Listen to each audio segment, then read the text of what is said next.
तो स्वागत है आप लोगों का, वेलकम। तो कैसे हैं आप लोग? आशा करते हैं कि आप लोग अच्छे होंगे एवं अपना पढ़ाई जो है वो कर रहे होंगे। तो हमारा अभी कौन-कौन सा जो है सब्जेक्ट चल रहा था? तो हमारा अभी 2 सब्जेक्ट चल रहा था। मैंने आप लोगों को जो है एंशिएंट हिस्ट्री जो है कंप्लीट करा दिया है। क्या कंप्लीट करा दिया है? तो एंशिएंट हिस्ट्री यानी कि प्राचीन इतिहास जो है मैंने आप लोगों को कंप्लीट करा दिया है। और मैंने आप लोगों को जो है केमिस्ट्री कंप्लीट करा दिया है। यानी कि ये हमारा जो है हमारा ये कंप्लीट हो चुका है ये दोनों। और अभी हमारा क्या चल रहा है? अभी हमारा चल रहा है मेडिएवल हिस्ट्री। मेडिएवल हिस्ट्री हमारा चल रहा है। और इसमें जो है साइंस के पोर्शन में हमारा अभी क्या चल रहा है? साइंस के पोर्शन में अभी हमारा बायोलॉजी चल रहा है। तो बायोलॉजी में मैंने आप लोगों को सेल का जो है एक पार्ट मैंने आप लोगों को दे दिया था, अपलोड कर दिया था एक पार्ट, और दूसरा पार्ट आप लोगों को जो है आज मिल जाएगा। तो मेडिएवल हिस्ट्री में मैंने आप लोगों को क्या बताया? मेडिएवल हिस्ट्री में मैंने आप लोगों को पहले बताया, तो मेडिएवल हिस्ट्री में मैंने आप लोगों को दिल्ली सल्तनत बताया। क्या बताया? दिल्ली सल्तनत बताया। उसके बाद मैंने आप लोगों को क्या बताया? दिल्ली सल्तनत के बाद मैंने आप लोगों को भक्ति एवं सूफी आंदोलन बताया। भक्ति एवं सूफी आंदोलन बताया। इसके बाद अब हमारा क्या चलेगा? इसके बाद जो हमारा अभी का टॉपिक है वो है मुगल काल।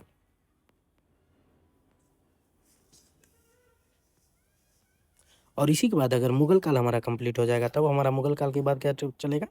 मुगल काल के बाद हमारा क्या चलेगा? उसके बाद चलेगा हमारा क्षेत्रीय राज। क्षेत्रीय राज चलेगा। यही मिडावल हिस्ट्री में हमारा यही 4 टॉपिक है। लेकिन 4 टॉपिक में से सबसे ज़्यादा क्वेश्चन जो हमारा पूछा जाता है वो हमारा क्षेत्रीय राज से ही पूछा जाता है, और या तो दिल्ली सल्तनत या मुगल काल। भक्ति एवं सूफी आंदोलन से बहुत कम आपके रेलवे में क्वेश्चन आया है, लेकिन मैंने आप लोगों को वो भी पढ़ा दिया है। तो क्षेत्रीय राज में हमारा जो सबसे पहले होगा वो होगा मुगल से अलग हुए राज्य। मुगल से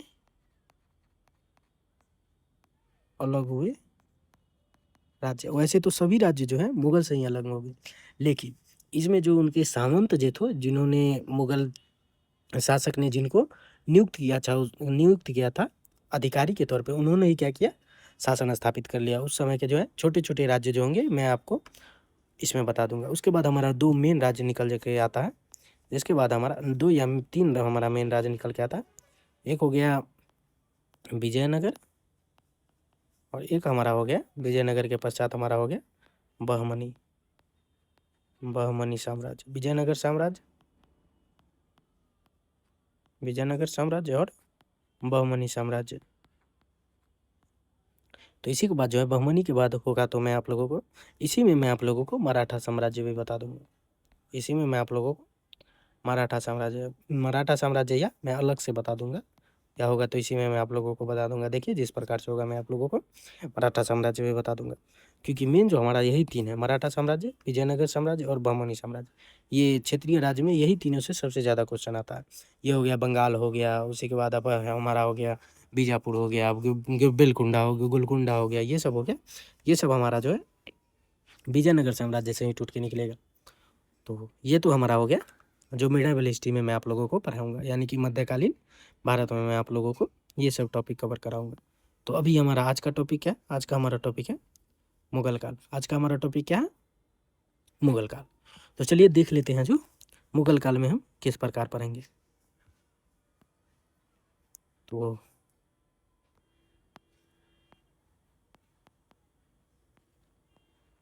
देख लीजिए मुगल काल में किस प्रकार पढ़ेंगे। तो मुगल काल में जो हम सबसे पहले पढ़ेंगे, मुगल काल में उस शासक के बारे में देख लेंगे। किसके बारे में देख लेंगे? उस समय के शासक के बारे में देख लेंगे। जब हम शासक के बारे में पढ़ लेंगे उसके बाद हम क्या देख लेंगे? शासक के बारे में पढ़ने के बाद हम प्रशासनिक व्यवस्था पढ़ लेंगे। क्या पढ़ लेंगे? प्रशासनिक व्यवस्था पढ़ लेंगे, जो समय का प्रशासन कैसा था। उसके बाद जो है अर्थव्यवस्था देख लेंगे। व्यवस्था देख लेंगे, अर्थव्यवस्था एवं सामाजिक व्यवस्था, समाज के बारे में देख लेंगे। ये सब देखने के बाद जो है स्थापत्य की ओर अग्रसर होंगे। तो स्थापत्य में पहला हम क्या देख लेंगे, स्थापत्य में हमारा पहला होगा जो उस समय का महल यानी कि स्थापत्य यानी कि मूर्ति यानी कि सॉरी मूर्ति बोल रहा हूँ मैं, स्थापत्य यानी कि उस समय जो भवन निर्माण होता था वो किस प्रकार से होता था, वही हमारा स्थापत्य के बारे में देख लेंगे। स्थापत्य के बारे में देखने के बाद जो है चित्रकला के बारे में देख लेंगे। चित्रकला के बारे में देखने के बाद उस समय के साहित्य के बारे में देख लेंगे। तो साहित्य में जो होगा उस समय के जो शासक जो कौन सी किताब लिखे, या उस समय के शासक के दौर में जो है कौन से कवि हुए, कौन से कवि हुए या शासक ने जो किताब लिखा, ये सब के बारे में मैं आप लोगों को बता दूंगा। तो कुछ हमारा इस प्रकार से चलेगा। सबसे पहले मैं आप लोगों को मुगल काल में क्या पढ़ाऊंगा, मुगल काल में सबसे पहले हम शासक के बारे में देखेंगे, उस समय की प्रशासनिक व्यवस्था के बारे में देखेंगे, फिर अर्थव्यवस्था एवं समाज के बारे में देखेंगे, फिर स्थापत्य के बारे में देखेंगे, फिर स्थापत्य में ही हम उस समय के जो है प्रमुख जो है कोई भी जो है महल बनाया गया, जैसे ताजमहल हो गया, जैसे लाल किला हो गया, इस सब के बारे में बताऊंगा जो किन्होंने बनवाया था। उसके बारे में आप लोगों को चित्रकला के बारे में बता दूंगा, फिर साहित्य के बारे में बता दूंगा। तो इस तरह जो है हमारा चैप्टर जो होगा ये मुगल काल समाप्त हो जाएगा। अगर आप जो है ये वीडियो पूरा देख लेते हैं तो आप लोगों को जो है लगभग सभी एग्जाम में बहुत सारा क्वेश्चन बन जाएगा। तो चलिए देखते हैं हम मुगल काल को। अब हम शुरू करते हैं। सबसे पहले हम शासक के बारे में देख लेते हैं। तो सबसे हमारा क्या है, देख लीजिए मुगल काल। मुगल काल का जो है अवधि कब से कब तक था, यानी कि उन्होंने शासन कब से कब तक किया तो 1526 में शासन किया और 1857 ईस्वी तक चला। तो 1526 में जो, चलिए मैं आप लोगों को बता देता हूँ जो शासन स्थापित कब हुआ। तो हमारा जो, जैसे मैंने आप लोगों को बताया था जो दिल्ली सल्तनत में हमारा अंतिम वंश कौन था, अंतिम वंश था हमारा लोधी वंश। ये वंश तक आते आते जो है दिल्ली सल्तनत पतन की अवस्था में आ चुका था, क्योंकि इस समय जो उतना योग्य शासक नहीं आ रहा था, उतना योग्य शासक नहीं थे। तो लोधी वंश के जो अंतिम शासक थे वो थे इब्राहिम लोधी। कौन थे, इब्राहिम लोधी। इब्राहिम लोधी के ही जो है सगे संबंधी और उनकी सगे संबंधी इनके जो थे इब्राहिम लोधी, और उस समय के जो अधिकारी थे इब्राहिम लोधी के, उन्होंने जो है षड्यंत्र रचा और उसके बाद उन्होंने बाबर को आमंत्रित किया, यानी कि आक्रमण करने के लिए बाबर को बोला। तो यानी कि इब्राहिम लोधी के ही अधिकारी और सगी संबंधी ने जो है बाबर को बुलाया और उनको सपोर्ट किया। तो फिर इब्राहिम लोधी के सामने कौन आए, इब्राहिम लोधी के सामने आए बाबर। कौन आए, बाबर। और इन दोनों के बीच युद्ध हुआ। और इस युद्ध को क्या बोला जाता है, इसी युद्ध को बोला जाता है पानीपत का प्रथम युद्ध, और इसको बोला जाता है पानीपत का प्रथम युद्ध। क्या बोला जाता है, पानीपत का प्रथम युद्ध। और इसमें क्या हुआ, इसमें जो है बाबर ने क्या किया, बाबर ने इब्राहिम लोधी को क्या किया, हराया। तो इब्राहिम लोधी क्या हो गए, इब्राहिम लोधी जो है ये युद्ध हार गए। इब्राहिम लोधी ये युद्ध हार गए और इन्होंने, बाबर जो है युद्ध जीत गए। तो यानी कि लोधी वंश के जो है अंतिम जो शासक थे इब्राहिम लोधी, वो क्या हुए, ये युद्ध जो है हार गए। जब आप युद्ध हार जाते हैं तो वहाँ से आपका शासन खत्म हो जाता है। तो यहाँ से जो है दिल्ली सल्तनत यहाँ से क्या हो गया, दिल्ली सल्तनत जो है यहाँ पे समाप्त हो गया। यानी कि 1526 ये कब हुआ था, ये पानीपत का प्रथम युद्ध कब हुआ था, पानीपत का प्रथम युद्ध जो हुआ था ये हुआ था 1526 में। और ये क्या हो गया, यहाँ से दिल्ली सल्तनत जो है समाप्त हो गया। और उसके बाद बाबर जीत गया। तो बाबर ने क्या किया, जब बाबर जीत गए तब इन्होंने जो है मुगल साम्राज्य की क्या किया, इन्होंने मुगल साम्राज्य की नींव रखी। इन्होंने मुगल साम्राज्य की क्या करी, मुगल साम्राज्य की नींव रखी। तो अगर आप लोगों को जो पूछ दे जो मुगल साम्राज्य की नींव किसने रखी, तो बाबर ने। और कब रखी, तो 1526 में। कौन और किस युद्ध में पूछे तब, पानीपत का प्रथम युद्ध। और किसको हरा के तब, इब्राहिम लोधी को पानीपत के प्रथम युद्ध में हरा के बाबर ने क्या किया, बाबर ने मुगल साम्राज्य की नींव रखी। तो चलिए अब हम देख लेते हैं जो मुगल साम्राज्य। इसीलिए मुगल साम्राज्य हमारा कब से शुरू होता है, 1526 से। और कब तक चलता है, जब तक जो है कंपनी का शासन था। तो कंपनी जो है 1857 तक, यानी कि 1857 में मैं आप लोगों को मॉडर्न हिस्ट्री में पढ़ाऊँगा। जो 1857 में जो है 1857 में क्या हुआ? 1857 में जो है एक विद्रोह हुआ। इसको क्या बोला जाता है? विद्रोह बोला जाता है। इसको प्रथम आंदोलन भी बोला जाता है। प्रथम आंदोलन भी बोला जाता है। तो 1857 में विद्रोह हुआ। इसके बाद क्या हो गया? इसके बाद कंपनी का शासन क्या हुआ? कंपनी समाप्त हुआ। कौन समाप्त हुआ? कंपनी का शासन समाप्त हुआ। और उसके बाद क्राउन का जो है, यानी कि ब्रिटिश सरकार का जो है यहाँ से सीधा नियंत्रण होने लगा।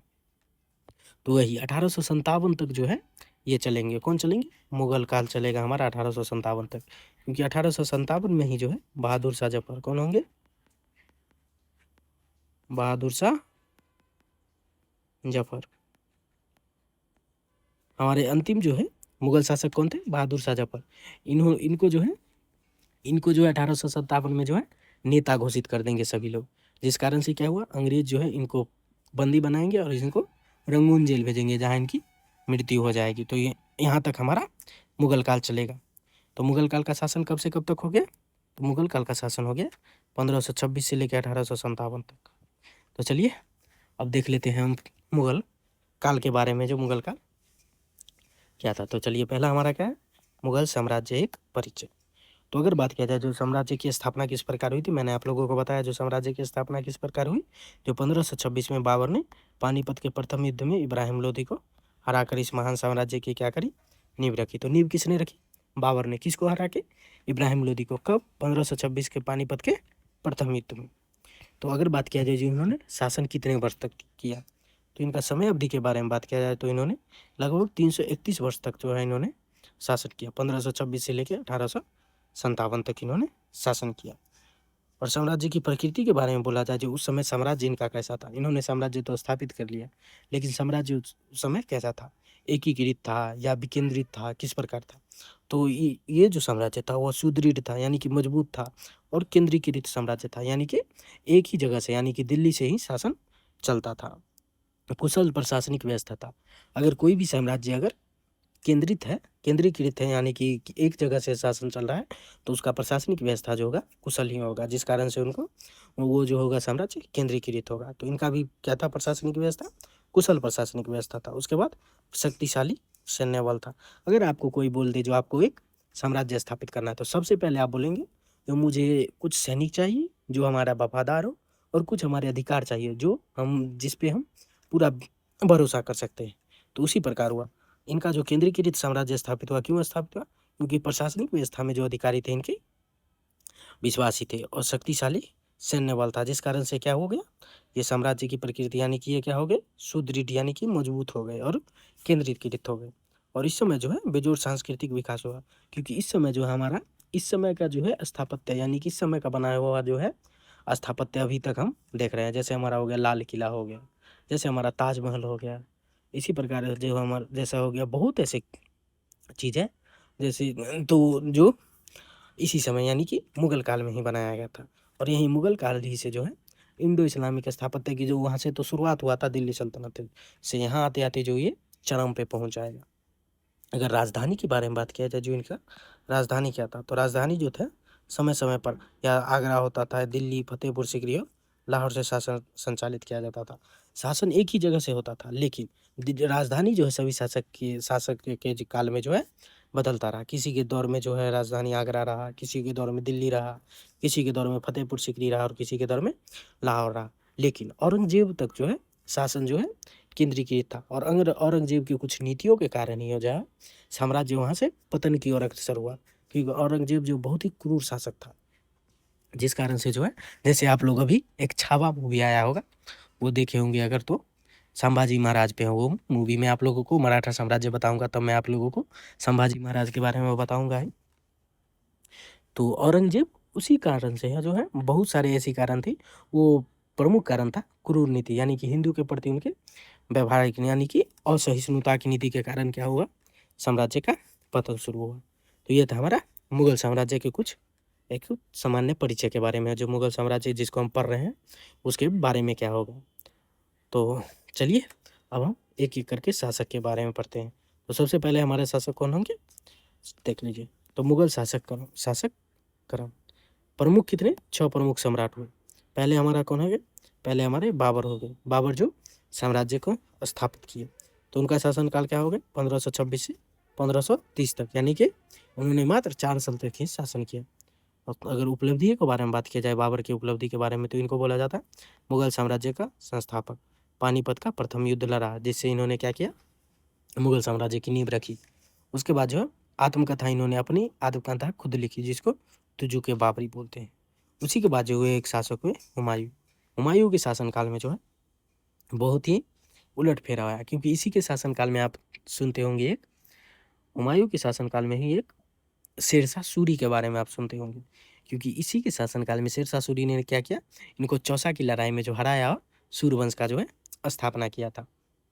तो उनके बारे में मैं आप लोगों को आगे बताऊंगा। तो चलिए पहले हुमायूं के बारे में देख लेते हैं। उनका शासनकाल कब से कब तक हुआ, 1530 से 1556 तक। इनको जो है शेरशाह से पराजित होकर विस्थापित जीवन कब 1540 तक। फिर 1555 में दिल्ली की सत्ता पर पुनः अधिकार हुआ। 1540 में क्या किया, इनको जो है शेरशाह सूरी ने पराजित किया, और फिर उन्होंने क्या किया 1555 में पुनः दिल्ली पर अपना अधिकार स्थापित कर लिया। हुमायूं के ही बाद हमारे एक शासक हुए, और सबसे प्रमुख शासक जो बोला जाता है उनको, वो थे अकबर। अकबर जो है उनका शासनकाल 1556 से लेके 1605 तक। उनको महान सम्राट बोला जाता है। ये किस लिए बोला जाता है, क्योंकि उन्होंने बहुत सारी ऐसी पद्धति अपनाई जिस कारण से उनको महान बना जाता है। पहले उसमें था मनसबदारी प्रणाली, उसके बाद था हमारा धार्मिक सहिष्णुता हेतु दीन इलाही तथा राजपूत नीतियाँ। क्योंकि इन्होंने क्या किया, उस समय जो हमारे राजपूत थे, जैसे राजा अभी राजस्थान के जो राजपूत जैसे हमारे थे, उस समय के राजपूत जो थे वो बहुत ही मजबूत थे। तो अगर किसी भी साम्राज्य को जो उस समय अगर सशक्त रहना है, तो उनको राजपूत को जो है अपने साथ मिला के रखना पड़ता था। तो अकबर ने क्या किया, अकबर ने सूझबूझ के साथ अपने राजपूत को जो है अपने संग मिला लिए। इस कारण से राजपूत नीति के कारण भी जो है अकबर की चर्चा होती है। तो इसी के बाद है हमारे जहांगीर। उनका शासनकाल कब से कब तक था, 1605 से लेके 1627 तक। चित्रकला का स्वर्ण युग। जहांगीर के बारे में ऐसा बोला जाता है, जो अगर आप 4 व्यक्ति से चित्र बनवा लीजिए और उनको दे दीजिए, और चारों को आप उनके सामने खड़ा कर दीजिए, तो वो आप केवल चित्र देख के बता सकते हैं जो कौन सा व्यक्ति कौन से चित्र, ये कौन सा चित्र में कौन सा भाग बनाए हैं।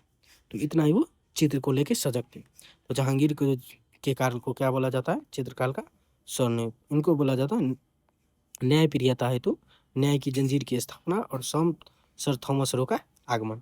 और इसी के शासन, यानी कि जहांगीर के शासनकाल से जो है अंग्रेज जो है भारत में आने लगेंगे, व्यापार के लिए भारत में आने लगेंगे। उसके बाद जहांगीर के बारे में है शाहजहां। शाहजहां का शासनकाल कब से कब तक है, 1628 से लेकर 1658 तक।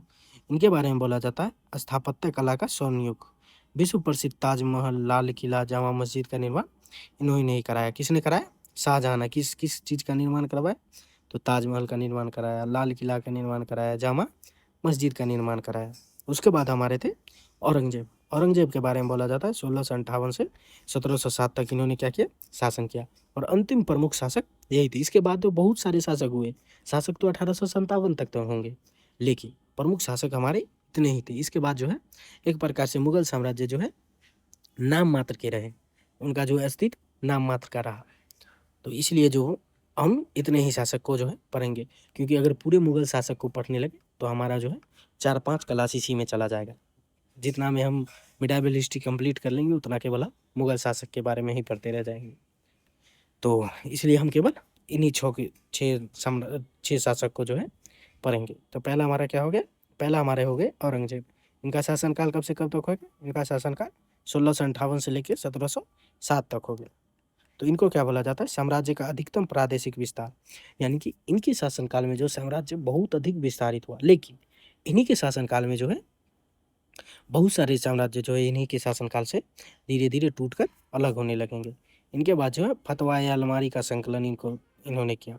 उनके बाद रूढ़िवादी धार्मिक नीतियाँ, यानी कि हिंदू के प्रति जो है वे हिंदू और मुस्लिम के प्रति जो है भेदभाव, यानी कि अगर ये मुसलमान है तो मुसलमान को संरक्षण देते थे और हिंदू के मंदिर को जो है तोड़ते थे। इनको मंदिर विनाशक भी बोला जाता है। इसलिए बोला जाता है धार्मिक नीति के कारण भी जो है इनको याद किया जाता है। धार्मिक नीति मतलब धर्म के आधार पर नीति बनाना।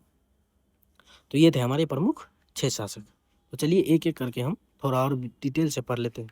तो पहले हमारे कौन है, पहले हमारे बाबर, इनका शासनकाल कब से कब तक था? 1526 से लेके 1530 तक। इनको बोला जाता है संस्थापक। किसका?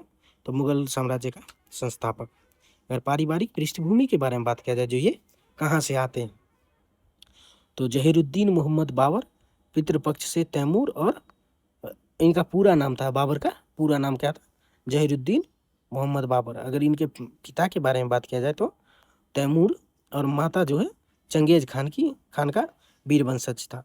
अगर पिता जो थे, पिता तैमूर वंश से संबंधित थे, और माता जो थे चंगेज खान के वंश से संबंधित थी। तो अगर बात किया जाए, ये तो हो गया उनका पृष्ठभूमि। तो उसके बाद युद्ध के बारे में बात किया जाए, जो उन्होंने कौन कौन सा युद्ध लड़ा, तो सबसे पहले उन्होंने लड़ा पानीपत का प्रथम युद्ध। कब लड़ा? 1526 में। कब लड़े उन्होंने पानीपत का प्रथम युद्ध लड़ा। कब लड़ा? 1526 में। और किसके विरुद्ध लड़ा? मैंने आप लोगों को ऊपर ही बताया। तो इब्राहिम लोदी को हराकर इन्होंने क्या किया? भारत में लोदी वंश का अंत किया और मुगल साम्राज्य स्थापित की, यानी कि मुगलिया सल्तनत जो है इन्होंने स्थापित किया। इसी के बाद जो है पानीपत के युद्ध के बाद इन्होंने खानवा में एक युद्ध लड़ा। इससे ही जस्ट एक साल बाद, यानी कि 1527 में जो इन्होंने खानवा का युद्ध लड़ा और मेवाड़ के वीर शासक राणा सांगा को हराकर अपनी सत्ता को उत्तर भारत में और अधिक मजबूत किया। मेवाड़ के वीर शासक किसको हराया? राणा सांगा को जो है हराकर अपनी सत्ता को क्या किया? उत्तर भारत में और मजबूत किया। उत्तर भारत में हमारा राजस्थान है, राजस्थान में हमारा क्या है? मेवाड़ है, और वहाँ के एक शासक थे राणा सांगा। राणा सांगा को जो है राणा सांगा के बारे में मैं आप लोगों को जब क्षेत्रीय राजवंश पढ़ाऊंगा उस समय मैं आप लोगों को बताऊंगा। केवल आप इस समय जो यही जान लीजिए, जो राजस्थान के मेवाड़ में एक शासक थे जिनका नाम था राणा सांगा, उनको जो है बाबर ने हराया। कब हराया? 1527 में खानवा के युद्ध में राणा सांगा को हराया और अपनी सत्ता को उत्तर भारत में क्या किया? और मजबूत किया। और साहित्यिक योगदान के बारे में बात किया जाए, जो बाबर ने साहित्य में क्या योगदान दिया, तो साहित्यिक योगदान में जो है चगताई तुर्की भाषा में जो स्वयं की बेबाक आत्मकथा लिखी। उन्होंने जो है अपनी आत्मकथा लिखी, और उस आत्मकथा का नाम क्या है? तुजू के बाबरी, यानी कि बाबरनामा जिसको बोला जाता है, तुजू के बाबरी। और इसी का एक भाग है बाबरनामा।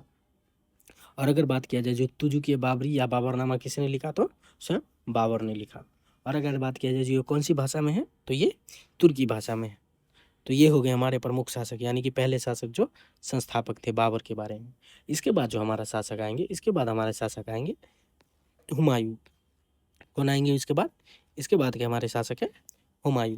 हुमायूं का शासनकाल कब से कब तक था? 1530 से लेकर इन्होंने दो शासनकाल में शासन किया। कब से कब तक?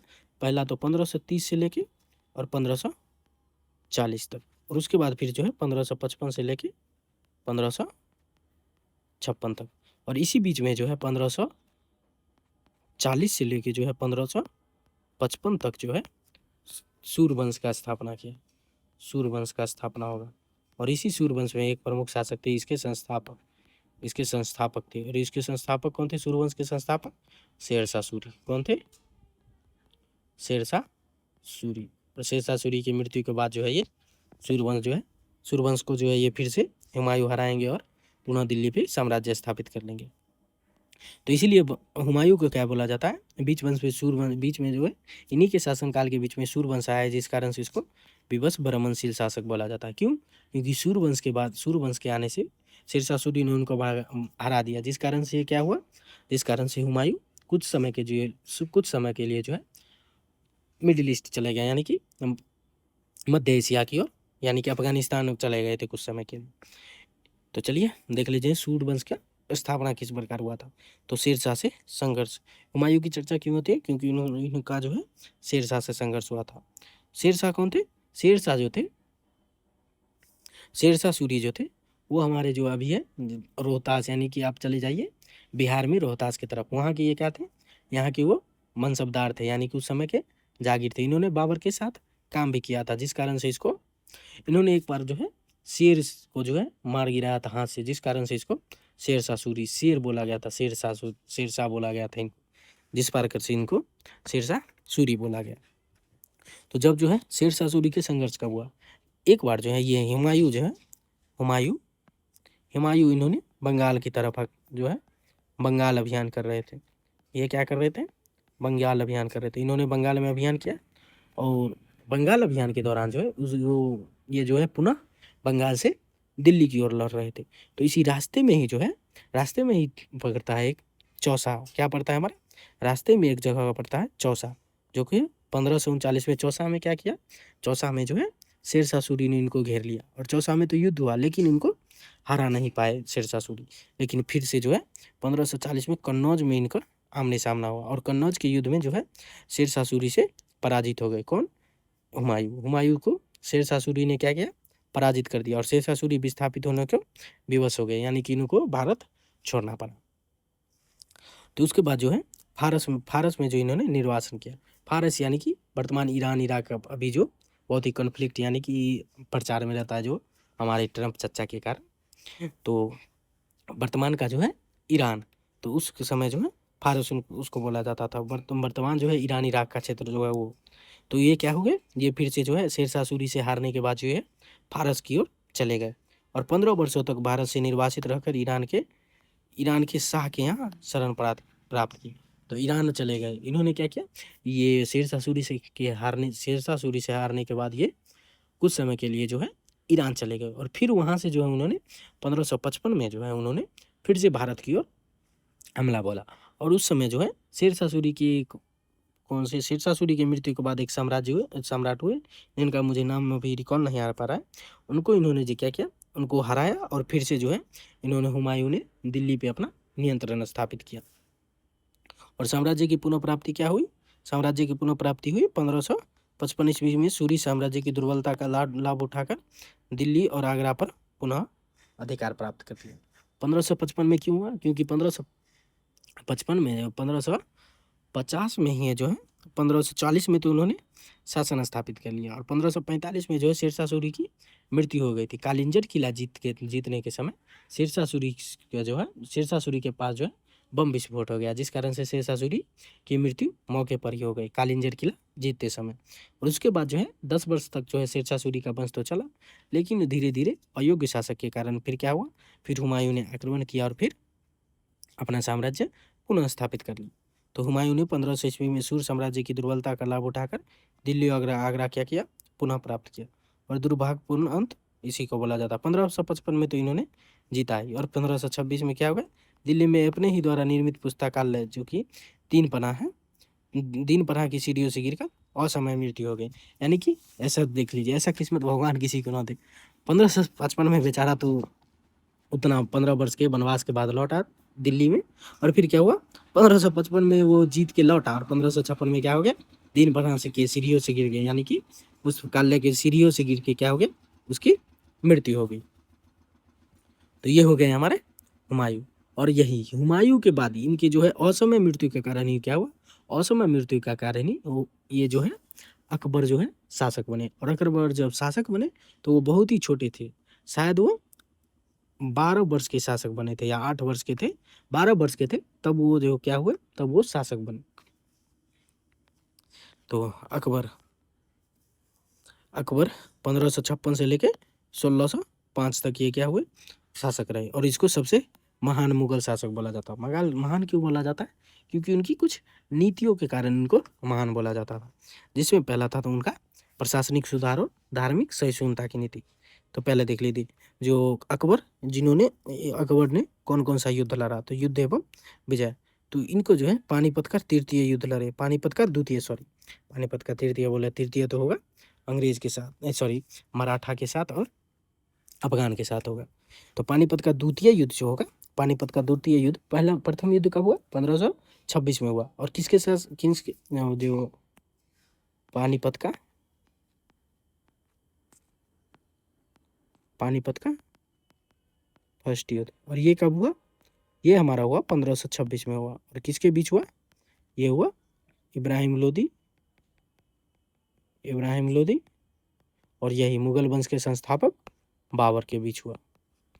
और यही दूसरे पानीपत के युद्ध के बारे में बात किया जाए, पानीपत का द्वितीय युद्ध जो है ये कब हुआ? 1556 में हुआ। इसके ठीक 30 वर्ष बाद उनका हुआ।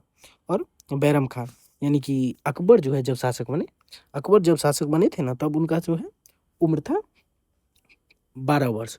वो जब शासक बने तो उनका जो है एक संरक्षक थे, उनका नाम था बैरम खान। बैरम खान के नेतृत्व में ही जो है इन्होंने अकबर ने युद्ध लड़ा था। जिस कारण से ही पानीपत का प्रथम युद्ध जो है बैरम खां के नेतृत्व में हेमू को पराजित किया। किसको पराजित किया? हेमी को पराजित किया। और 1576 में जो है हल्दी घाटी का प्रसिद्ध युद्ध हुआ, जिसमें महाराणा प्रताप के विरुद्ध लड़ा गया। और फिर महाराणा प्रताप जो है, ये राजस्थान के एक शासक थे महाराणा प्रताप, जिसके विरुद्ध जो है ये लड़े थे। 1527 में 1527 में जो है 1527 में चंदेरी के युद्ध में जो है चंदेरी बोले खानवा के युद्ध में जो है 1527 के खानवा के युद्ध में मेवाड़ शासक राणा सांगा को हराया। किसने हराया था? तो वो बाबर ने हराया था 1527 में राणा सांगा को। और 1576 में जो है हल्दी घाटी के युद्ध में महाराणा प्रताप को किसने हराया? तो महाराणा प्रताप को जो है अकबर ने हराया था। तो ये हो गए उनके कुछ युद्ध। अगर उनके प्रशासनिक सुधार के बारे में बात किया जाए, प्रशासनिक सुधार क्या था? तो उन्होंने मनसबदारी प्रणाली की शुरू की। मनसबदारी प्रणाली यानी कि नागरिकों और सैन्य प्रशासन को व्यवस्थित करने हेतु लागू की गई। ये मनसबदारी प्रणाली क्यों लागू की गई? तो मनसबदारी प्रणाली जो है नागरिक और सैन्य प्रशासन को जो है, यानी कि सैनिक को जो है व्यवस्थित करने के लिए, नागरिक और सैनिक को जो है व्यवस्थित करने के लिए इन्होंने क्या किया? मनसबदारी प्रणाली लागू की। और किसके सहयोग से ना, और उसके बाद क्या किया? टोडरमल के सहयोग से दहसला प्रणाली आरंभ की। दहसला प्रणाली क्या होता था? उस समय का भू राजस्व व्यवस्था था, जो किस प्रकार से जो है खेती कर रहे किसान से जो है हम भू राजस्व किस प्रकार उसे लेंगे, तो उसको हम बोला जाता है दहसला प्रणाली। क्या बोला जाता है? दहसला प्रणाली बोला जाता है। तो ये हो गया कुछ सुधार, जिस कारण से अकबर की चर्चा की जाती है। उसके बाद है हमारा धार्मिक सहिष्णुता। क्या बोला जाता है? उसके बाद हमारा कौन सा नीति? धार्मिक सहिष्णुता की नीति। सहिष्णुता मतलब क्या होता है? सभी धर्म के साथ समान व्यवहार करना। अकबर वाहिद एक ऐसे मुगल शासक है जिन्होंने जो है सभी धर्म का जो है सम्मान किया। उनका कहना था जो सभी व्यक्ति जो है अपना धर्म निभा सकते हैं, और सभी को जो है इस्लाम धर्म अपनाने की कोई ज़रूरत नहीं है। तो बाकायदा ये जो है एक कमरा बनवाए, जिसमें क्या करते थे? ये बाकायदा एक कमरा बनवाए, जिसमें जो है ये सभी धर्म के जो है प्रतिनिधि को बुला करके उनसे बातचीत करते थे, जिसको ये क्या बोलते हैं? सुलह कुल की नीति। सुलह कुल की मतलब सार्वभौमिक शांति की नीति अपनाई। सुलह कुल यानी कि सभी धर्मों के बीच शांति होना चाहिए, इसीलिए इसको क्या बोला जाता है? सार्वभौमिक शांति की नीति। और 1582 में इन्होंने क्या किया? सभी धर्मों के तत्वों को मिलाकर दीन ए इलाही नामक वैचारिक संप्रदाय का प्रयास किया। दीन ए इलाही क्या किया था?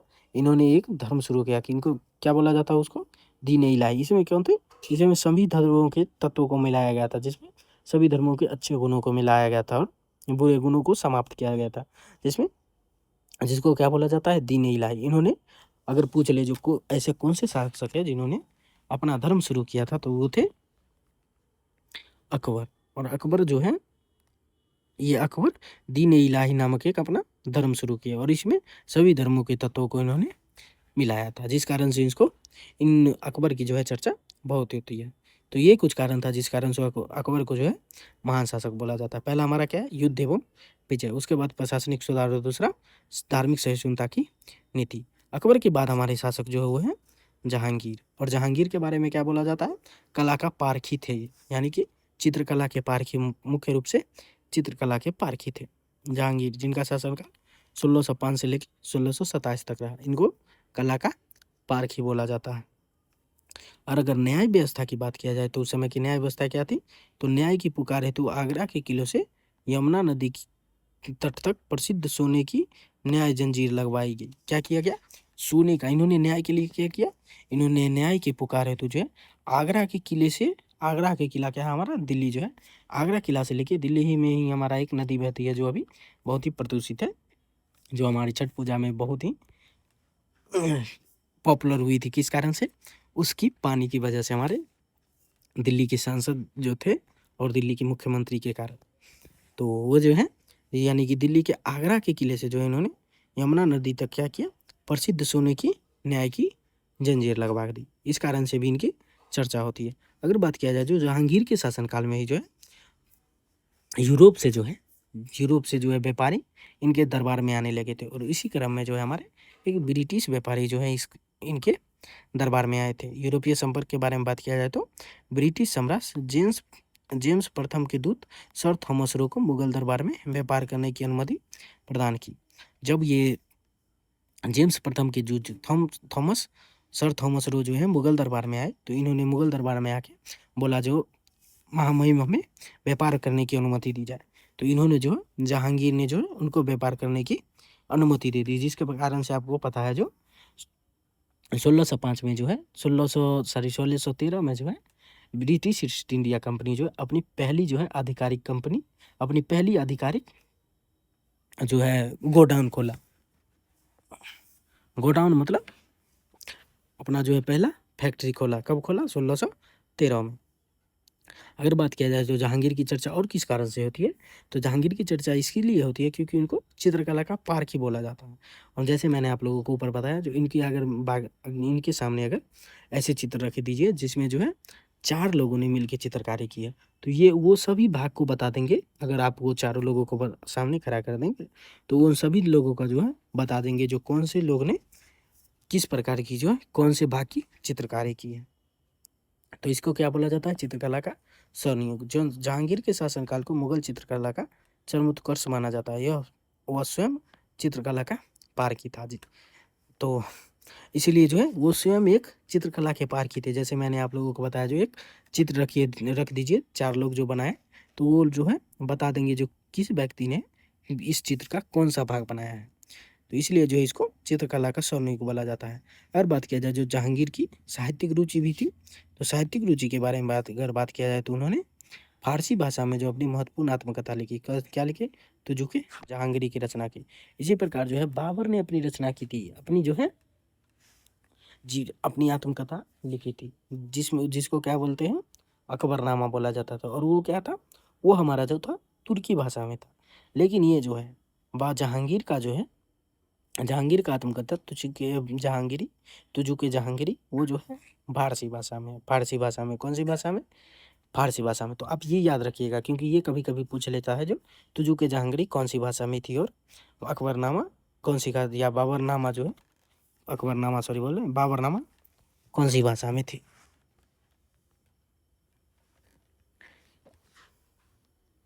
तो इसी के बाद जहांगीर के बाद हमारा हो गए शाहजहां। कौन हो गए हमारे?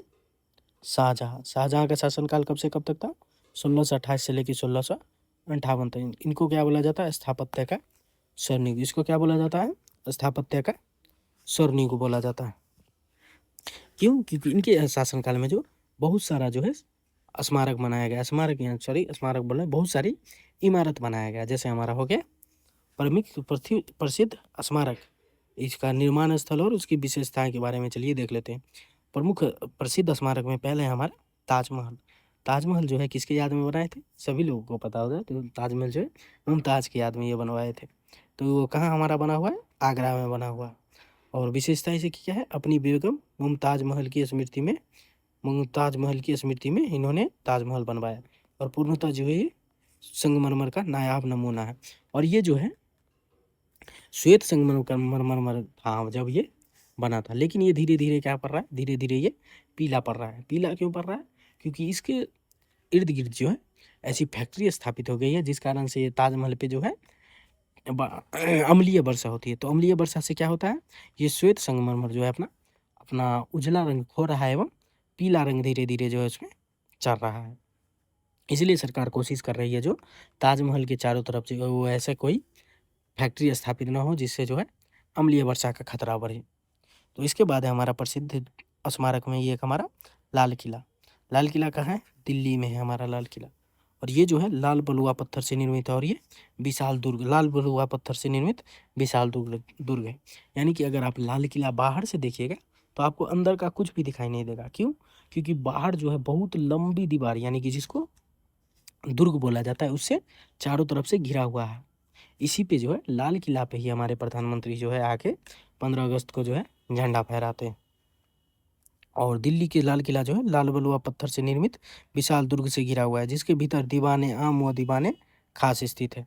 दीवाने आम या दीवाने खास क्या होती है? दीवाने आम ऐसा स्थल है जहाँ पे सभी व्यक्तियों को जाने की अनुमति होती है, लेकिन दीवाने खास में ऐसा स्थल होता था जिसमें केवल राजा के प्रमुख व्यक्तियों को ही जाने की अनुमति होती थी। इसके बाद है शाहजहाँ के द्वारा निर्मित स्मारक में एक और स्मारक है हमारा जामा मस्जिद। जामा मस्जिद हमारा कहाँ है? जामा मस्जिद हमारा दिल्ली में। अगर विशेषता के बारे में बात किया जाए तो इस समय का जो है ये इसमें जो है विशाल प्रांगण है। मस्जिद में क्या है? विशाल प्रांगण वाली भारत की सबसे बड़ी मस्जिदों में से एक है। सबसे बड़ी मस्जिद नहीं है, लेकिन सबसे बड़ी मस्जिदों में से एक है। उसी के बाद हमारा मोती मस्जिद। मोती मस्जिद कहाँ है हमारा? आगरा है। तो ये क्या है? आगरा दुर्ग के भीतर स्थित संगमरमर से निर्मित अत्यंत सुंदर व कलात्मक मस्जिद। अगर बात किया जाए तो ये क्या है? आगरा दुर्ग के भीतर, यानी कि आगरा दुर्ग के अंदर में स्थित ये मस्जिद है। कौन सी मस्जिद? मोती मस्जिद। और मोती मस्जिद निर्मित किस चीज़ से है? तो ये जो है हमारा संगमरमर से निर्मित मूर्ति है। तो शाहजहाँ के शासनकाल को क्या बोला जाता है? स्थापत्य का स्वर्ण युग बोला जाता है। और उनके शासनकाल के जो है 4 प्रमुख स्मारक जो है वो है हमारा ताजमहल, उसके बाद है हमारा लाल किला, और उसके बाद है हमारा जामा मस्जिद, उसके बाद मोती मस्जिद। और स्थापत्य कला की इस अभूतपूर्व विकास के कारण ही शाहजहाँ के काल को मुगल स्थापत्य इतिहास का स्वर्ण स्थापत्य स्वर्ण युग कहा जाता है। तो ये कुछ कारण था जिस कारण से जो है शाहजहाँ की चर्चा होती है। तो शाहजहाँ की चर्चा क्यों होती है? क्योंकि उस समय का जो है स्थापत्य को लेके जो है शाहजहाँ की चर्चा होती है। इसी के बाद हमारा अंतिम जो है होंगे, इसके बाद हमारे आएंगे वो होंगे औरंगजेब। और औरंगजेब जो है हमारे अंतिम अंतिम जो है मुगल शासक होंगे। अंतिम मुगल शासक तो नहीं, लेकिन अंतिम जो है योग्य मुगल शासक होंगे, यानी कि अंतिम महान मुगल शासक होंगे। और इनके शासनकाल के बाद जो है धीरे धीरे इनके जो हैं उत्तराधिकारी आएंगे, वो उतने योग्य नहीं हो पाएंगे, जिसके बाद धीरे धीरे मुगल साम्राज्य का पतन शुरू हो जाएगा। और एक समय ऐसा आएगा जो ये नाम मात्र के रह जाएंगे। तो औरंगजेब का शासनकाल कब से कब तक था? 1658 से लेकर 1707 तक। और इनको क्या बोला जाता है? अंतिम महान मुगल शासक। इनको क्या बोला जाता है? अंतिम महान।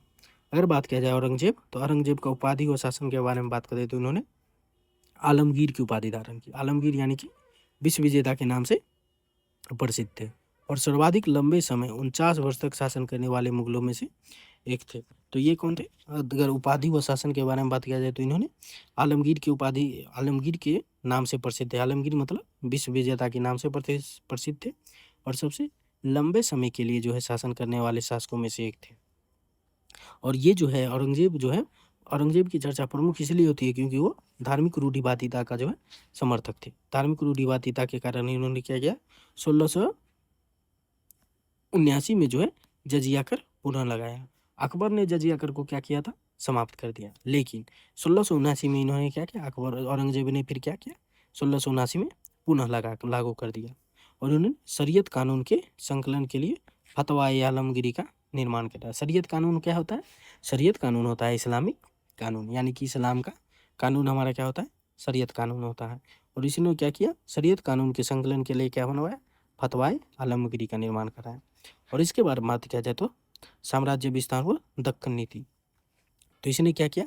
बीजापुर और गुलकंडा पर विजय प्राप्त कर साम्राज्य को अधिकतम सीमा तक पहुंचाया। क्योंकि इस समय तक जो है विजयनगर साम्राज्य क्या हो गया था? विजयनगर साम्राज्य जो 1336 में जो हरिहर बुक्का ने स्थापित किया था विजयनगर साम्राज्य, वो छोटे छोटे भागों में टूट गया था। उनमें से 2 प्रमुख राज्य था, बीजापुर और गोलकुंडा। बीजापुर और गोलकुंडा पर इसने क्या किया? बीजापुर और गोलकुंडा पर विजय प्राप्त कर साम्राज्य को अधिकतम सीमा तक पहुंचाया। विरोध एवं संघर्ष। शिवाजी महाराज तथा अन्य क्षेत्रीय शक्ति के साथ निरंतर संघर्षों ने साम्राज्य को आर्थिक व सैन्य रूप से कमजोर किया। तो अगर बात किया जाए जो औरंगजेब का जो है संघर्ष, पहले तो शिवाजी से महाराज के हुआ, यानी कि शिवाजी महाराज के साथ इनका शासन हुआ। उसके बाद जो है इन्होंने क्या किया? इसके बाद ये जो है इनके शिवाजी महाराज के पुत्र यानी कि संभाजी महाराज से इनका संघर्ष हुआ। तो ये थे हमारे प्रमुख कुछ औरंगजेब शासक। तो ये हो गए हमारे औरंगजेब शासक, यानी कि प्रमुख मुगल शासक। मैंने आप लोगों को बोल दिया जो प्रमुख औरंगजेब शासक, लेकिन ये हमारे थे प्रमुख मुगल शासक। तो इसके बाद चलिए हम देख लेते हैं मुगल प्रशासन, यानी कि मनसबदारी व्यवस्था के बारे में। तो हमारा टॉपिक क्या है? मुगल प्रशासन। इस समय जो कौन सी व्यवस्था थी? मनसबदारी प्रणाली थी। और इस मनसबदारी प्रणाली में भी 2 प्रणाली थी। एक था उस समय जो है उनको रैंक देना, यानी कि जात प्रणाली। क्या था हमारा? जात प्रणाली। एक था हमारा सवार प्रणाली। तो जात प्रणाली क्या था? यह मनसबदारी प्रणाली की व्यक्तिगत स्थिति, सामाजिक प्रतिष्ठा और उसके व्यक्तित्व, मानसिक वेतनमान को तय करने वाली संख्यात्मक रैंक थी। यानी कि मनसबदारी प्रणाली में जो है 2 प्रणाली था। पहला था हमारा जात प्रणाली। इससे क्या होता था? इस समय उस समय के अधिकारियों को जो है रैंक दिया जाता था। किस आधार पे? उस समय की व्यक्तिगत स्थिति उनकी कैसी है, सामाजिक प्रतिष्ठा कैसा है और उसका व्यक्तिगत मासिक वेतनमान क्या है। यानी कि उस व्यक्ति के मासिक वेतन, उस समय के उस व्यक्ति की व्यक्तिगत स्थिति, सामाजिक प्रतिष्ठा, ये सब देख के जो है उनको रैंक दिया जाता था। तो ये था हमारा जात प्रणाली। जात प्रणाली में क्या होता है? तो आप सीधा याद रखिए, जो जात प्रणाली में व्यक्तियों को क्या किया जाता था? व्यक्तियों को रैंक दिया जाता था। और सवार प्रणाली क्या था?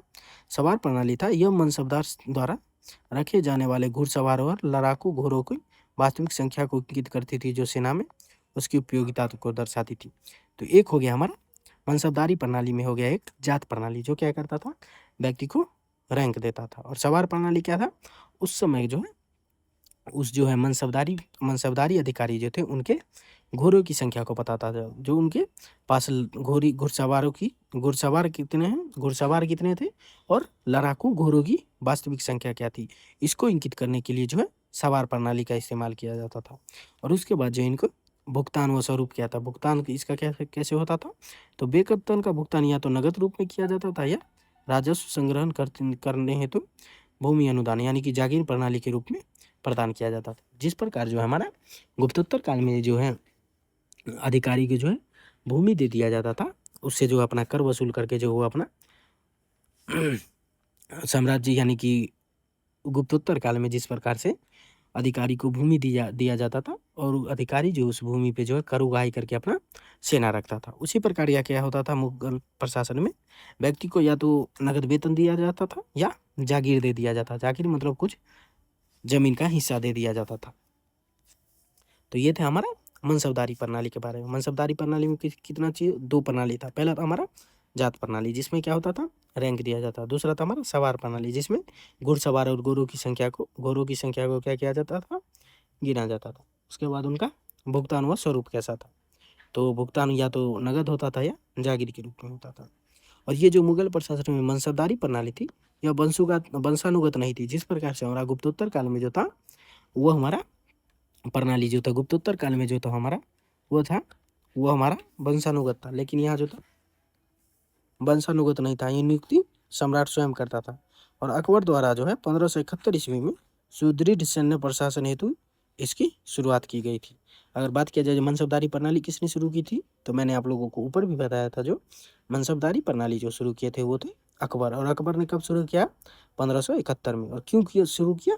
सैन्य प्रशासन हेतु सुदृढ़, यानी कि सैन्य प्रशासन को जो है मजबूत बनाने के लिए इन्होंने क्या किया? मनसबदारी प्रणाली की शुरुआत की। तो इस समय ये था हमारा मुगल प्रशासन यानी कि मनसबदारी प्रणाली के बारे में। उसके बाद है हमारा मुगल अर्थव्यवस्था एवं भू राजस्व। अगर बात किया जाए जो समय की मुगल अर्थव्यवस्था कैसी थी, तो मुगल अर्थव्यवस्था जो थी वो थी कृषि आधारित मजबूत आधार। यानी कि अर्थव्यवस्था हमारा कैसा था? अर्थव्यवस्था था कृषि आधारित। तो कृषि आधारित में जो है अर्थव्यवस्था में दो चीज प्रमुख था, एक था हमारा दहसला प्रणाली और एक था जरीब मापन। दहसला प्रणाली क्या था? राजा टोडरमल द्वारा पिछले 10 वर्षों के फसल उत्पादन और मूल्य का आकलन कर राजस्व प्रणाली को वैज्ञानिक रूप दिया गया। अगर पूछा जाए जो आपके टोडरमल क्या थे, तो टोडरमल कौन थे? राजस्व अधिकारी थे। तो और टोडरमल क्या करते थे? दहसला प्रणाली के माध्यम से, दहसला प्रणाली यानी कि 10 वर्षों में किसानों ने जो है कितना उत्पादन किया और उसका मूल्य कितना हुआ, उसका आकलन करके जो है राजस्व जो है निर्धारण करते थे। इसी को हम क्या बोलते थे? दहसला प्रणाली। और उसके बाद होता था हमारा जरीब मापन। जरीब मापन मतलब भूमि नापने हेतु लोहे की कड़ियों वाले जरीब का उपयोग कर निर्धारण न्याय संगत बनाया। तो कृषि आधारित हमारा अर्थव्यवस्था था। और कृषि आधारित अगर अर्थव्यवस्था है तो उससे जो है राज्यों के क्या होता था? कर मिलता था। और कर किस प्रकार निर्धारित होता था? तो दो प्रकार से कर निर्धारित होता था। पहला था हमारा दहसला प्रणाली और दूसरा था हमारा जरीब मापन। दहसला प्रणाली यानी कि पिछले 10 वर्षों में जो है उस जो है खेत पे किस प्रकार का कृषि हुआ है, यानी कि फसल उत्पादन कैसा था, उसका मूल्य कैसा था, उस आधार पे जो है राजस्व ले आ जाता था। और एक था जरीब प्रणाली। जरीब प्रणाली मतलब लोहे की कड़ियों द्वारा जो है जरीब का उपयोग करके जो है कर निर्धारण किया जाता था। उसके बारे में अगर बात किया जाए तो ये तो हमारा भू राजस्व, ये हमारा क्या है? ये हमारा था भू राजस्व। अर्थव्यवस्था के बारे में बात किया जाए तो अर्थव्यवस्था क्या था हमारा? व्यापार वाणिज्य व निर्यात के बारे में बात करें, अर्थव्यवस्था के बारे में, तो इसमें आंतरिक व्यापार भी होता था और विदेश से क्या होता था, निर्यात होता था। आंतरिक व्यापार में जो है सुदृढ़ सड़कों यानी कि सड़क आजाम, जीटी रोड, और इस जो जीटी रोड का निर्माण जो है, इस जीटी रोड का जो है शेरशाह सूरी ने जो इसका निर्माण कराया, शेरशाह सूरी ने जो है इसका निर्माण कराया। तो जीटी रोड का निर्माण किसने कराया, शेरशाह सूरी ने निर्माण कराया। Grand trunk road. तो अगर निर्यात जो है शुद्ध आंतरिक निर्यात होता था, किससे निर्यात होता था, सड़क जाम यानी कि जीटी रोड से निर्यात होता था। और जगह जगह सरायों का निर्माण कर व्यापार को सुरक्षित बनाया। सराय क्या होता है, व्यापारियों को ठहरने के लिए जगह, उसको क्या बोला जाता है, सराय। तो इस प्रकार से हमारा आंतरिक व्यापार प्रसिद्ध था। उससे बाद क्या होता था, उसके बाद जो है विदेश से निर्यात भी किया जाता था। और किस चीज़ का निर्यात किया जाता था, तो सूती वस्त्र का निर्यात किया जाता था, यानी कि निर्यात किया जाता था। और किस चीज़ का निर्यात, तो सूती वस्त्र, यानी कि विदेश को भेजा जाता था। कुछ चीज़, तो सूती वस्त्र भेजा जाता था। बेशकीमती मसाले भेजा जाता था। क्यों, क्योंकि हमारे साउथ की तरफ जो केरल, तमिलनाडु, ये सब जो हमारा लेटेराइट मिट्टी है, और लेटेराइट मिट्टी पे जो है हमारा मसाला बहुत अच्छे तरीके से होता है। तो यहाँ से जो है केरल से जो है मसाला का व्यापार होता था। उसी के बाद रेशम का प्रयोग नील का यूरोपीय तथा एशियाई देशों को भारी निर्यात होता था। तो विदेशी निर्यात में कौन कौन सा चीज़ हमारा शामिल था, तो सूती वस्त्र, बेशकीमती मसाले, रेशमी कपड़े और नील, ये सब का क्या होता था, ये सब का निर्यात किया जाता था। तो ये हो गया हमारा मुगल अर्थव्यवस्था एवं भू राजस्व प्रणाली। तो इसके बाद हमारा क्या है, इसके बाद है उस समय का समाज एवं धार्मिक जीवन। समाज एवं धार्मिक जीवन, तो सामाजिक ढांचा के बारे में बात किया जाए तो सामाजिक ढांचा में जो मुख्य 3 वर्ग होता था। पहला हमारा था उच्च वर्ग, और एक था हमारा मध्यम या निम्न वर्ग, और एक था, तो 2 ही वर्ग हमारा था, 3 वर्ग हमारा होता था। पहला था उच्च वर्ग, दूसरा था मध्यम वर्ग, और तीसरा था निम्न वर्ग। उच्च वर्ग में कौन आते थे, शासक वर्ग, यानी कि जो शासन करते थे। उसके बाद अमीर आते थे, यानी कि उस समय के अधिकारियों को क्या बोला जाता था, अमीर बोला जाता था। उसके बाद हमारे मनसबदार, यानी कि जो भू राजस्व इकट्ठा करते थे, यानी कि जो सेना को जो है एकत्रित करते थे या प्रशासनिक व्यवस्था सुधारते थे। उसके बाद हमारा उमरा हुआ शक्तिशाली राजपूत जमींदार, ये सब क्या थे, हमारे उच्च वर्ग के लोग थे। और मध्य व निम्न वर्ग में कौन आते थे, समृद्ध व्यापारी मध्य वर्ग में आते थे। कुशल हस्तलिपि, ये सब मध्य वर्ग में आते थे। सीमांत किसान और घरेलू दास, ये सब निम्न वर्ग में आते थे। और इसी के बाद जो हमारा सांस्कृतिक समन्वयन भी हुआ, यानी कि सांस्कृतिक समन्वयन यानी कि संस्कृति जो है संस्कृति से जो है उन्होंने समन्वय किया, यानी कि व्यवस्था स्थापित किया। तो विभिन्न जातियों और संस्कृति का परस्पर सामाजिक घालमेल हुआ।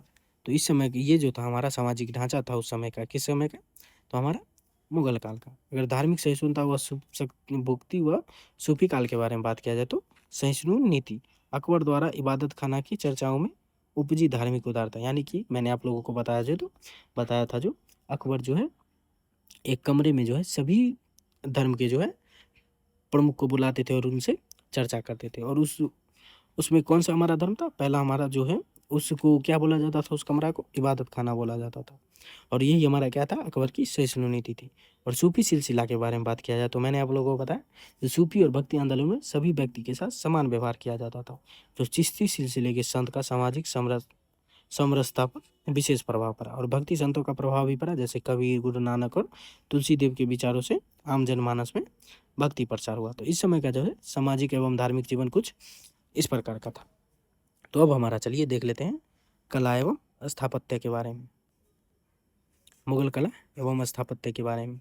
और उस समय जो है हमारा कौन सा था, वास्तुकला की इंडो इस्लामिक शैली। इंडो इस्लामिक शैली मतलब हिंदुस्तान की स्वयं की शैली, और प्लस में उस शैली में जो है कुछ इस्लामिक शैली भी आके मिल गए थे। तो मिश्रण था, इस किसका मिश्रण था, इन फारसी, मध्य एशिया, तुर्की और पारंपरिक भारतीय शैली का एक अत्यंत सुंदर और वैज्ञानिक मिश्रण था। इसको हम क्या बोलते हैं, इंडो इस्लामिक शैली। और प्रमुख विशेषताएं क्या थी, इसमें दोहरे गुंबद का निर्माण। गुंबद यानी कि कुछ इस प्रकार का जो है, कुछ इस प्रकार जो हमारा मुगल साम्राज्य में देखिएगा जो कुछ इस प्रकार से जो हमारा, ये देख लीजिए, ये हमारा गुंबद कहलाता। तो ये इस प्रकार, सॉरी इसे तो बन नहीं रहा, ये जो हमारा इस प्रकार से बनता है कुछ, ये जो हमारा होता है ये हमारा गुंबद होता है। तो ये हमारा गुंबद। तो प्रमुख विशेषता इसमें क्या है, प्रमुख विशेषता दोहरे गुंबद, अलंकृत मेहराब, मेहराब क्या होता है? मेहराब होता है जो ऊपर जिसपे अगर आप ये चित्र अभी मिलेगा तो मैं आप लोगों को बताऊंगा जो मेहराब क्या था, यानी कि ऊंचे मीनार, उसके बाद सुंदर चार बाग, यानी कि चार बाग के बीच स्मारक बनाया जाता था। और दीवारों पर सूक्ष्म पच्चीकारी, जिसको पितरादिउरा कहते थे। पितरादिउरा मतलब मान लीजिए ये हमारा दीवार है और इस पे क्या कर हो जाए, इस पे जो है सुंदर चित्रकारी हो जाए। मान लीजिए कुछ इस प्रकार से, ये तो ऊपर आ ही नहीं रहा है, चलिए इसे देख लेते हैं।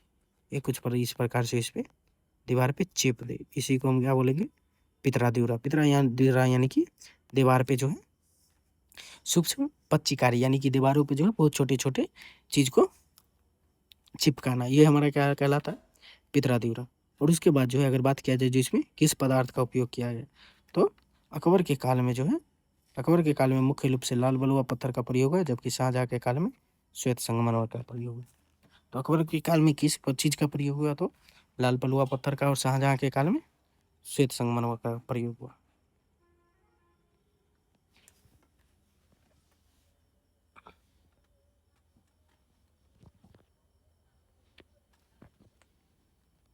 सॉरी, तो चलिए देख लेते हैं पर मुगल काल एवं स्थापत्य के में प्रमुख स्मारक हमारा कौन कौन था। तो हुमायूं का मकबरा एक हमारा है। निर्माणकर्ता कौन थे, तो हाजी बेगम, यानी कि इसके हुमायूं की जो बेगम थी, उन्होंने जो इसका क्या किया था, निर्माण कराया था।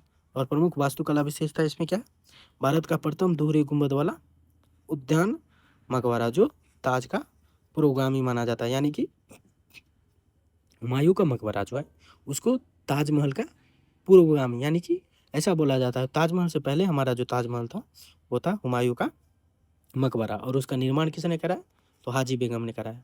और इसकी चर्चा क्यों होती है, क्योंकि ये पहला जो है, ये पहला ऐसा स्मारक था जो जो है दोहरे गुंबद से युक्त था, और जो है उद्यान में बनाया गया था। यानी कि उद्यान मतलब क्या होता है, ये हमारा बाग हो गया, और इसी में देख लीजिए ये हमारा कुछ इस प्रकार से, इधर भी पार्क, इधर भी पार्क, इधर भी पार्क, इधर भी पार्क, और बीच में यहाँ पे मकबरा। तो ये क्या हो गया, उद्यान में जो है स्मारक बनाया जाना, यानी कि उद्यान में जो है कोई सी चीज को बनाया जाना।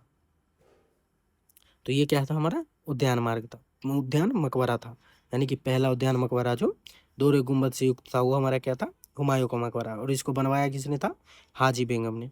और उसके बाद हमारा बुलंद दरवाजा क्या है, हमारा हमारा है बुलंद दरवाजा, यानी कि ये कहाँ है, सीकरी में है। और निर्माणकर्ता कौन है, अकबर है। और इसकी मुख्य विशेषता क्यों है, क्योंकि गुजरात विजय के स्मारक स्वरूप लाल बलुआ पत्थर से निर्मित विश्व का सबसे ऊंचा प्रवेश द्वार, सबसे अगर विश्व का सबसे ऊंचा प्रवेश द्वार अगर बोले तो कौन है, तो बुलंद दरवाजा है। और इसकी चर्चा क्यों होती है, क्योंकि अकबर के जो है गुजरात विजय के पश्चात जो है अकबर ने इसको बनवाया था। उसके बाद हमारा ताजमहल, यानी कि जो आगरा में किसने बनाया, शाहजहाँ। और क्यों बनाए तो हमें जो है ये बताने की आवश्यकता नहीं है। और इसमें जो है पितरादिउरा, यानी कि पत्थरों की जराई कला का श्रेष्ठ उदाहरण है, यूनेस्को की विश्व धरोहर स्थल में शामिल है। पितरादिउरा क्या होता है, तो पितरादिउरा मैंने आप लोगों को बताया जो दीवार पे छोटी छोटी चीजों को चिपकाना, किस लिए चिपकाना, तो सजावट के लिए चिपकाना। इसी के बाद हमारा लाल किला, इसको किसने बनाया, तो शाहजहां ने ही बनाया। और इसको सेना और दरबार हेतु निर्मित भव्य दुर्ग है।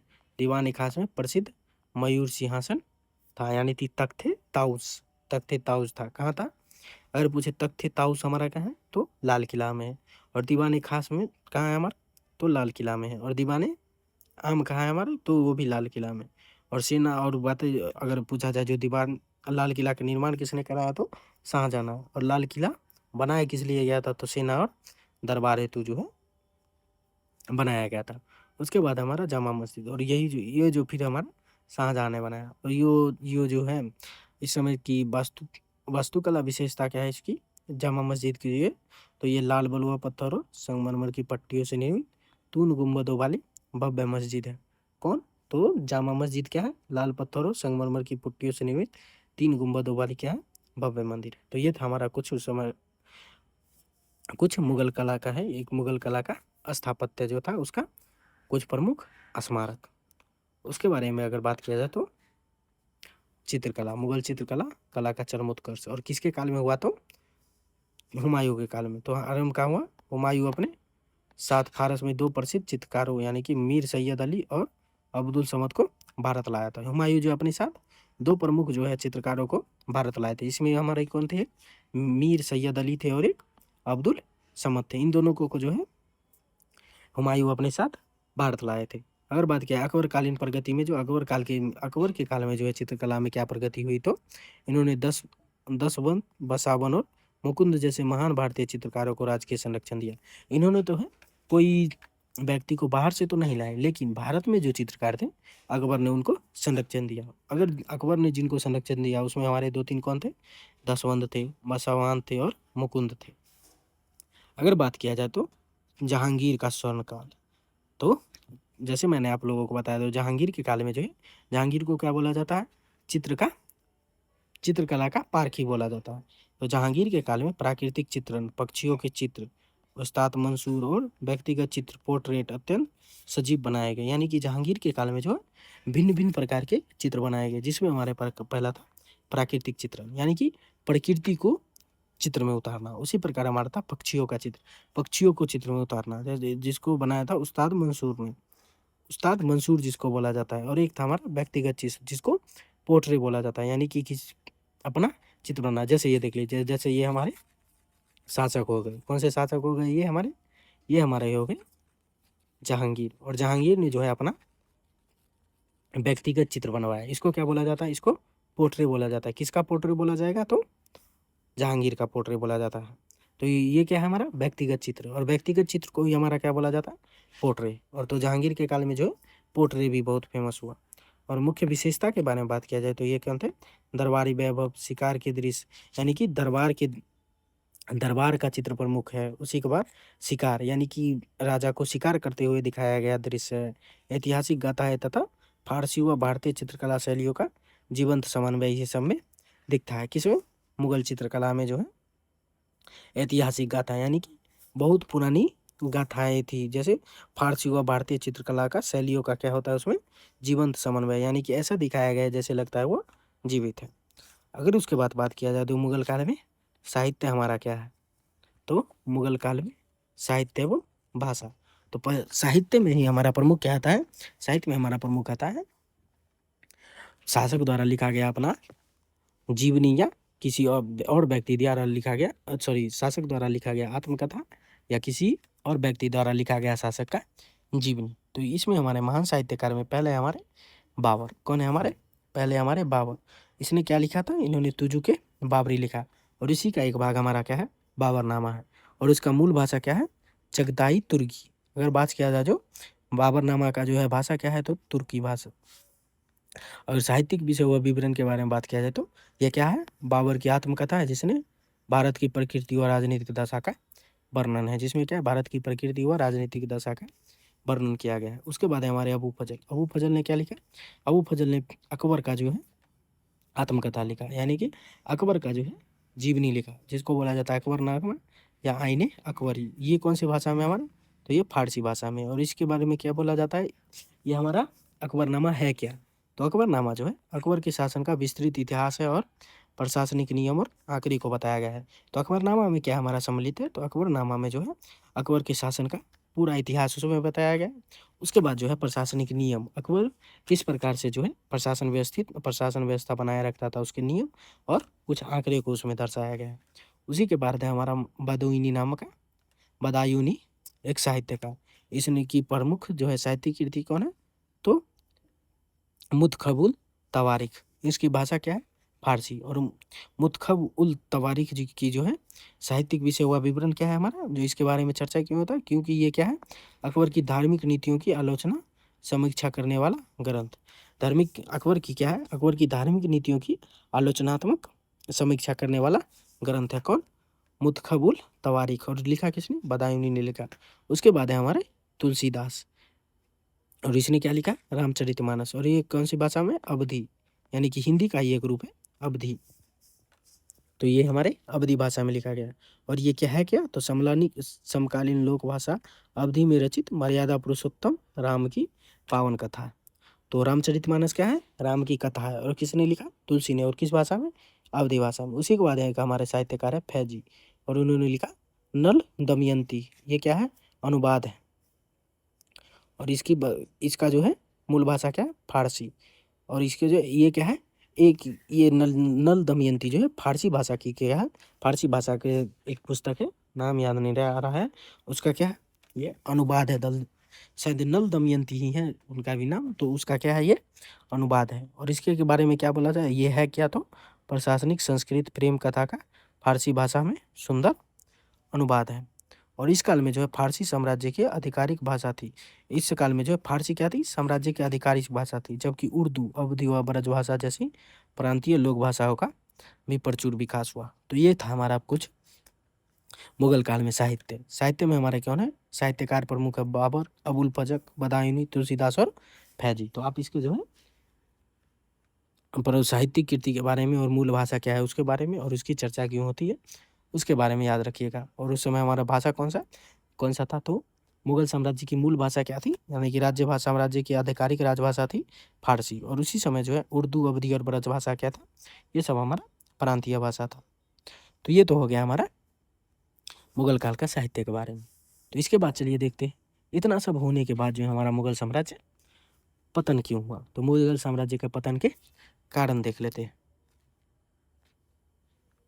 तो कि ये क्या हमारा मुगल साम्राज्य का पतन, इसके प्रमुख कारण।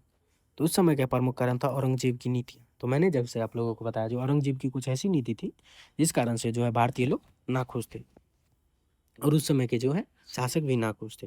तो अत्यधिक दक्कन अभियानों से राजकोष रिक्त हुआ। क्या हुआ, अत्यधिक दक्कन का, वो तो हमारे जो है भारतीय राजवंश तो दुखी थे इस कारण, और दूसरी कारण था जो इन्होंने इतना अभियान किया जिस कारण से क्या हुआ, इनका अपना खुद का जो है राजकोष धीरे धीरे खाली होने का लगा। अगर किसी भी राजा का जो है राजकोष अगर खाली हुआ, जिस प्रकार से हमारा अशोक का राजकोष खाली हुआ, तो उसी से क्या हुआ, उसके बाद हमारा जो है धीरे धीरे मौर्य काल का धीरे धीरे पतन होने लगा। इसी प्रकार जो है अत्यधिक दक्कन अभियान से क्या हुआ, उनका राजकोष रिक्त हुआ और जजिया कर पुनः लगाया और मंदिरों के विध्वंस से राजपूत, सिख, मराठा और जातों में तीव्र विद्रोह उपजा। पहला तो क्या हुआ, इन्होंने इतना अभियान किया जिससे इनका कोष खाली हुआ। ये जो है सेना को प्रॉपर आप वेतन नहीं दे पा रहे थे, जिस कारण से क्या हुआ, सेना में भी आक्रोश उत्पन्न हुआ। उसी के बाद क्या हुआ, इन्होंने जजिया कर लगाया।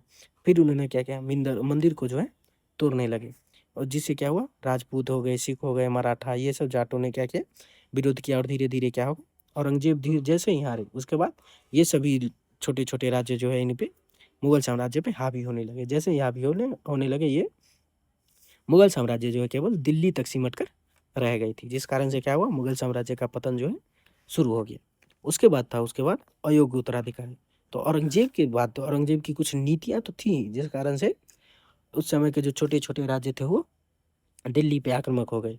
और उसमें एक प्रमुख कारण था जिसके कारण छोटे छोटे राज्य जो अपना बड़ा साम्राज्य विस्तार करने लगे थे, उसमें प्रमुख कारण था एक अयोग्य उत्तराधिकारी, यानी कि मुगल साम्राज्य के अयोग्य उत्तराधिकारी। तो क्या हुआ, औरंगजेब की मृत्यु के बाद दिल्ली में अयोग्य व कमजोर शासक गद्दी पर बैठे, जिससे आपसी गुटबंद व षड्यंत्रों ने केंद्र को खोखला कर दिया। इसी कारण से जो केंद्र खोखला हुआ, जिस कारण से क्या हुआ, क्षेत्रीय राज्य को शक्ति मिली और उन्होंने केंद्र पे चढ़ाव शुरू कर दिया। और उसके बाद एक और हमारा कारण हुआ बाहरी आक्रमण और ब्रिटिश उदय।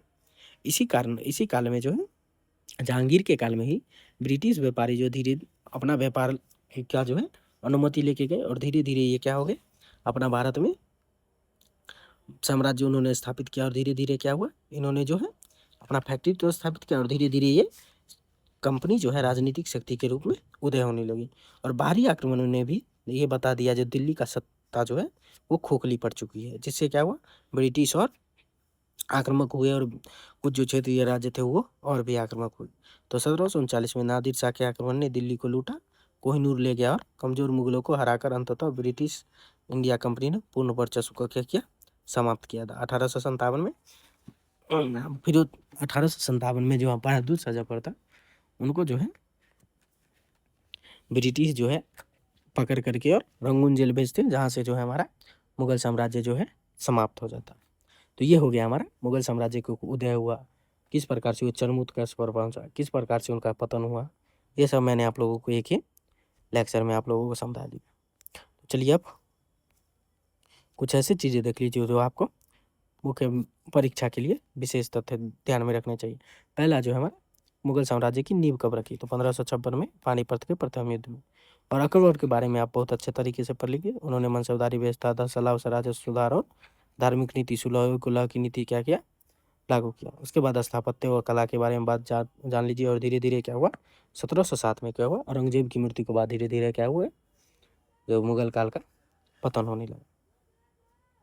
अगर आपको तथ्य पढ़ना है तो इंडो इस्लामिक शैली, फारसी राजभाषा एवं मनसबदारी के अंग व जात व सवार पर जो है आप फिर से देख लीजिएगा, क्योंकि इस पे जो है क्वेश्चन बनने की संभावना है। क्योंकि धीरे धीरे जो है अब जो परीक्षा जो है स्थापत्य की ओर बढ़ रही है।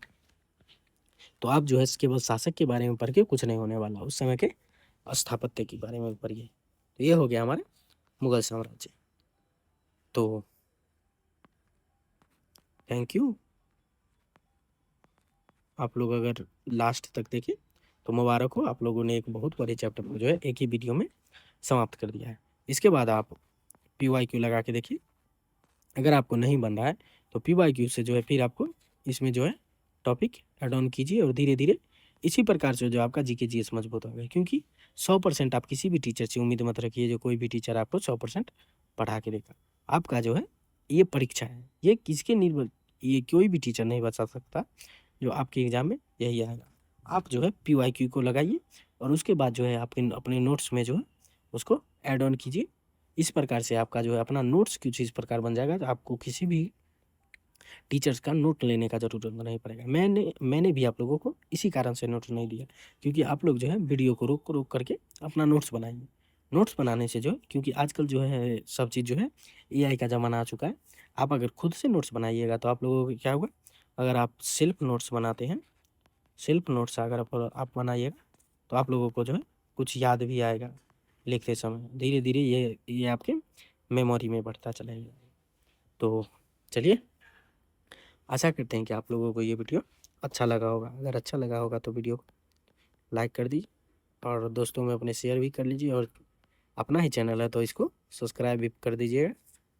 तो मिलते हैं हम आपसे अगले टॉपिक में। अगला हमारा टॉपिक क्या है, अगला हमारा टॉपिक क्या हो गया, अगला हमारा टॉपिक होगा क्षेत्रीय राजवंश के बारे में। तो चलिए, मिलते हैं हम आपसे कल। तब तक के लिए अपना ध्यान रखिए, और लगातार जो है हमारा वीडियो देखते रहिए और पढ़ाई करते रहिए। तो मिलते हैं हम आपसे नेक्स्ट लेक्चर में। तब तक के लिए जय हिंद, जय भारत।